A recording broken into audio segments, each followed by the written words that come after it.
just dropped Shayna Baszler.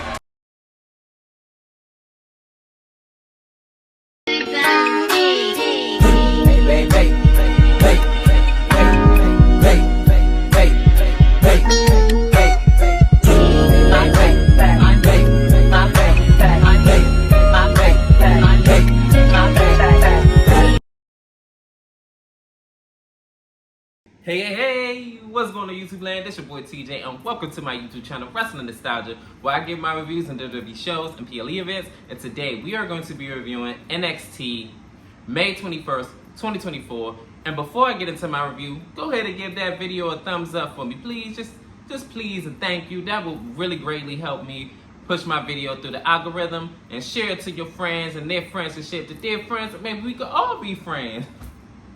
But anyways, let's go ahead and get right into the review. Let me stop joking around. So, we opened up NXT with a NXT North American Women's Championship qualifying match. Thea Hill versus Fallon Henley.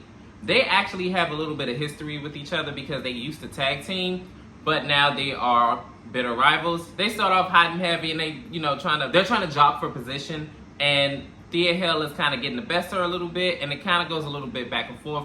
Then towards like the commercial break, this is when Fallon Henley gets a steel chair, and Ridge Holland takes the steel chair from her, and the referee actually ejects all of Chase U and Ridge Holland out of there because he thought he was going to use the steel chair on her. So now it's a one-on-one match, and when we get back from commercial break, Thea Hill is in control, dominating majority of this match, but then towards the end of the match, Thea Hill tries to get Fallon Henley into the Kimura lock, but she winds up getting out of the ring, and then she slams her into the barricade. Thea Hill looks like she was like irate, and then she ran after Fallon Henley. Fallon Henley runs out and gets into the ring.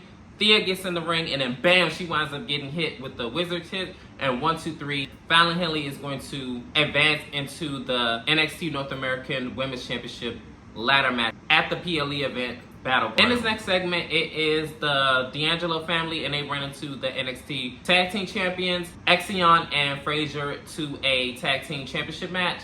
So I guess that match is going to be next. In this next segment, it is an interview with the Gallows. They actually returned last week and wreaked havoc in beating up Josh, Wesley, and Ivar. Ivar is actually taken out of action indefinitely. So the triple threat match with him involved with Josh Briggs and Wesley is null and void. So they added Joe Coffey, I believe. So basically in the interview, to sum it all up, the Gallows came back to wreak havoc, and they are not going to stop. They're tired of everybody talking. It's time to get actions involved. And that's basically the gist of what he said. In this next tag team match, it is the tag team champions, Exion and Frazier, versus the D'Angelo family. So in the beginning of the match, the tag team champions are making the challengers reeling right now, and they're like trying to get the wits of themselves. They're like too fast for them. So then they both tag their partners in, and this is when Channing is like, slow it down, slow it down. So he winds up getting control of the match briefly, and the power kind of shifts back and forth up into the commercial break. So after we get back from our commercial break, the D'Angelo family are in firm control, and they are beating down the champions. Towards the end of the match, No Quarter Sketch Crew comes back, and they are beating on Tony D'Angelo, and they are beating him bad all up and down on the ramp. And this leads to Frazier rolling up Channing for the 3 count, and then Channing makes a beeline out of there to try to help out his brother. And as Frazier and Exion are celebrating their successful championship defense, here comes the OC, aka the Good Brothers, and they beat down on the retaining champions. They're making their statement clear that they want an opportunity at the NXT Tag Team Championships, which they never won before ever. In this next segment, it is Mr. Stone, and I guess he's looking for his next big star. So in comes Lexis King, and he says that, I don't know why you're trying to look for your next biggest star. Your star is right here. And you try to reunite with Chelsea Green, and she didn't want nothing to do with you. So go ahead and ride my coattails. I'm basically undefeated here. All I've been doing is just walking through and getting wins after wins after wins. And yeah, I'm the guy. So basically, Mr. Stone declines, and he does not want nothing to do with him. So this is when Ava comes in, and he said, oh, okay, well, see you later. This is what Lexis King said. So Ava said, I don't know where you're going so fast. You have a match. So he says, okay, against who? So she says, you'll find out when you get out there. And I'm all like, what? So we doing WrestleMania 38 all over again with Seth Rollins and Cody Rhodes? Like, he was like, okay, I guess. So Mr. Stone said, oh, I want to have a match with that guy so I could teach him a lesson. So Ava says, oh, well, I would, but you know, what happened the last time? She said, but I will find you a suitable opponent for you. In this next segment, it is Chase U, and they are all upset about Thea Hill losing her NXT North American Women's Championship opportunity, and Riley is blaming Ridge Hollins. Ridge Hollins comes in and he said, look, I wasn't complaining when you cost us the tag team match and I got over and I gave you the benefit of the doubt, right? And you sit up there blaming me and you can't do the same. He said, no, I'm not, and I am judging you. So this is when Chase U says, look, if y'all got an issue, just go ahead and settle it in the ring. And Riley said, that's fine by me. In this next matchup, it is the triple threat NXT North American Championship #1 contender spot. So it is Joe Coffey versus Josh Briggs versus Wesley.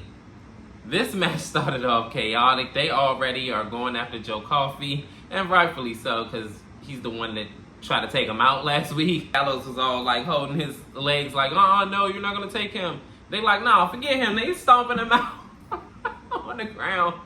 And they are just beating him down. And then this is when Josh and Wesley ended up turning each other's attention to each other. They wound up fighting for a brief bit.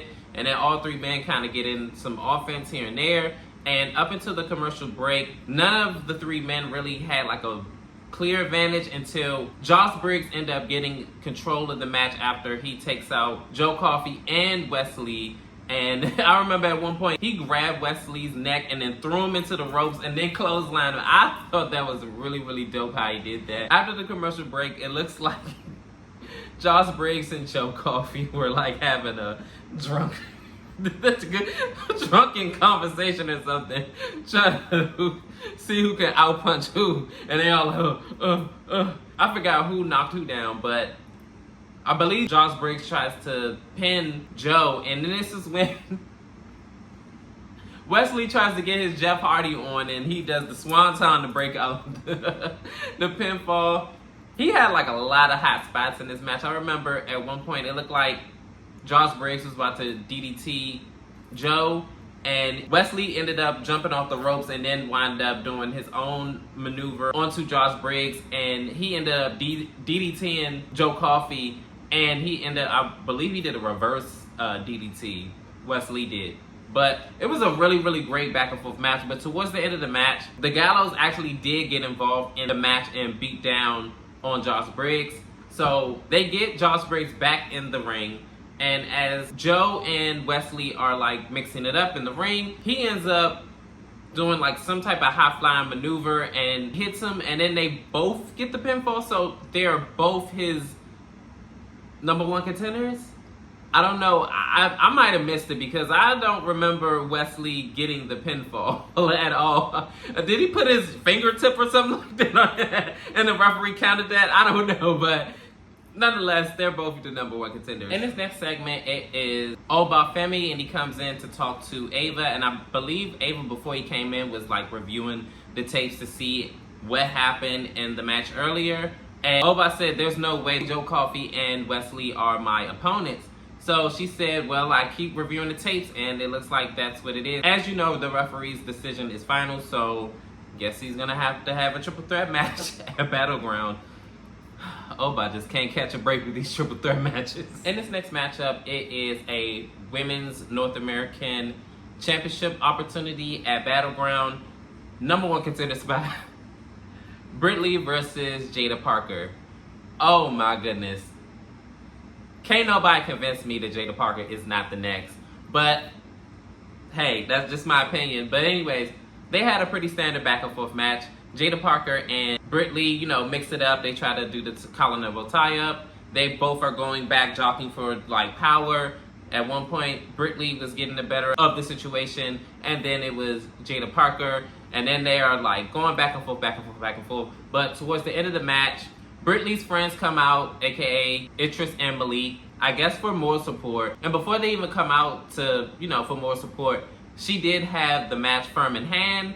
And that got me thinking that maybe Idris is bad luck, because all of a sudden, power dynamics switch, and Jada Parker wound up doing her hip thrust into Britt Lee's face, and 1, 2, 3, she advances and solidifies her spot in the North America Women's Championship match at Battleground. So, Britt Lee, you might want to watch the company you keep, boo. In our next match, we're going to find out who Lexis King opponent is going to be. So he goes out there, he's waiting. Robert Stone comes out, and I'm like, didn't Ava just say that he's not going to be his opponent? So I'm like, okay, no, he's not going to be his opponent. So then he introduced Dante Chen, and I'm not going to lie, he's really impressive. Like, when he got into that ring, wasn't expecting him to be so good, and, well, I actually wasn't expecting him at all, because I believe this is his first match, or first match back. I'm not too familiar with him, to be honest with you.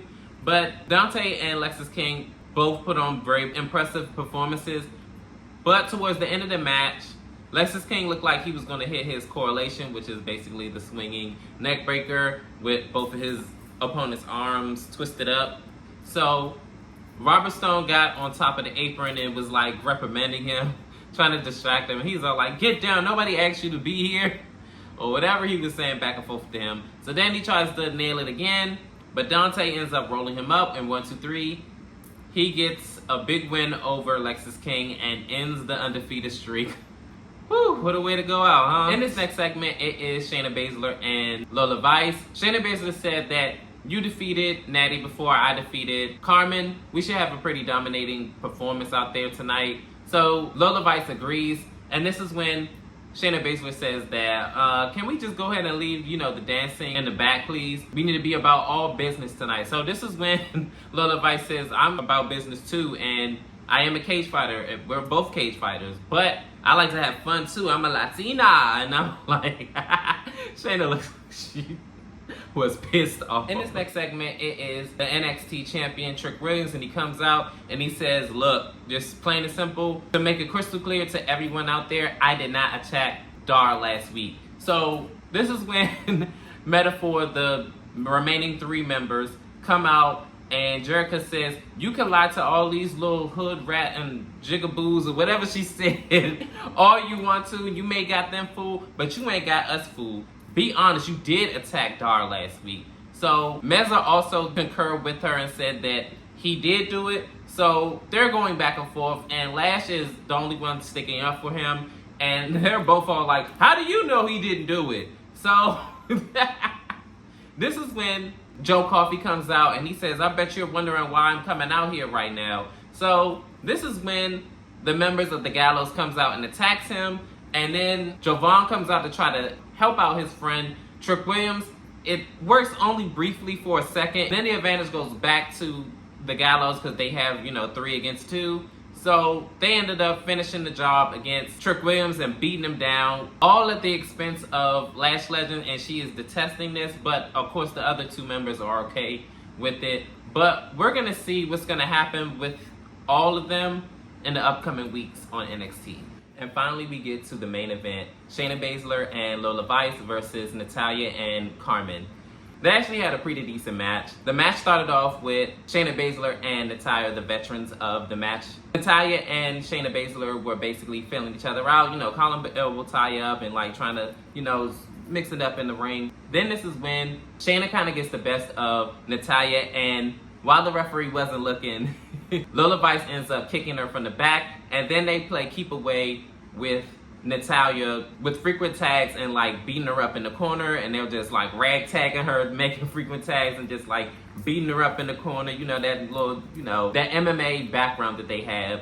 And then as Shayna Baszler beating down Natalya and things like that, Natalya finally gets the tag in on Carmen, and then Carmen does her thing, and Shayna Baszler and Carmen end up mixing it up in the ring, and they go back and forth. And then before the commercial break, Natalya and Carmen has the advantage. After the commercial break, Shayna Baszler and Lola Vice are dominating Carmen, and Carmen is taking the beat down. And Carmen finally makes the tag to her partner, Natalya. Natalya runs wild, and they have a little back and forth. And towards the end of the match, a couple of times Natalya tries to hit the sharpshooter onto Lola Vice, and it's a no-go. I believe the second time she did get it, but the very first time, before Natalya tries to put the sharpshooter hold on Lola Vice, Lola actually tries to do it on her, and then she all like, you know, Latin spice and all dancing and stuff. It was just so wild to me. So then this is when Natalya like reverses, and she tries to get her sharpshooter onto her, but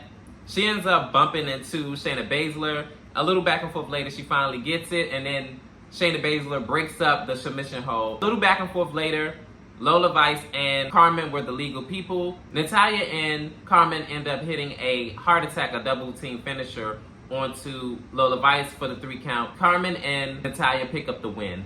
So the real development happened after the match.